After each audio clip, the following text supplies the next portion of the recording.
হায়রে কপাল মন্দ চোখ চাকিতে অন্ধ। কোনায় আদেশ দেখি না বাবা, দেখি না বাবা। আরে তুই বালা আসলি তো হেকতে বালা আসলি দেখি শুনি করতি অন কানা করে দিছ অন কর্মের নিচের মুই আদায় উরুর মুই আদায় সবারও দেয় বিপদে পড়লাম কানার বয়রারে লই আল্লাহ জানে আমার কপালে কি আছে বাবা আরা আমি আপনার একটা মাত্র ভূত যেটা বয়রা কানে শুনতো না। আরে আমি তো ভূতের কে জ্বালা হয়ে যাচ্ছি ভূত না না ভূত হইতেন না, আমারে ভূত বানায় দেন।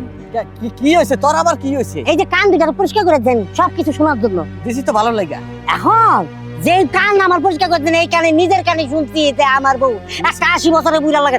নিচের কানে শুনছস নিজের কানে ও 80 বছর বুড়া লাগে শুনতিতাছে খেউর কি পিরিত করতেছে পিরিত। পিরিতের নাম বুঝি খেউর জি আব্বা। আরে তোরা কত রকমের ইংলিশ ভাষা জানোস রে বাড়ারা বাবা হ্যাঁ তারপরে বুড়া বেড়ার লাগে এটা কি তোর দাদা নেই না না ভাই পাশের বাড়ির পাশের গ্রামের পাশের বেড়া যার 3টা বউ পর পর মরছে সেই বেড়ার সম্পত্তি অনেক টাকা পয়সা অনেক।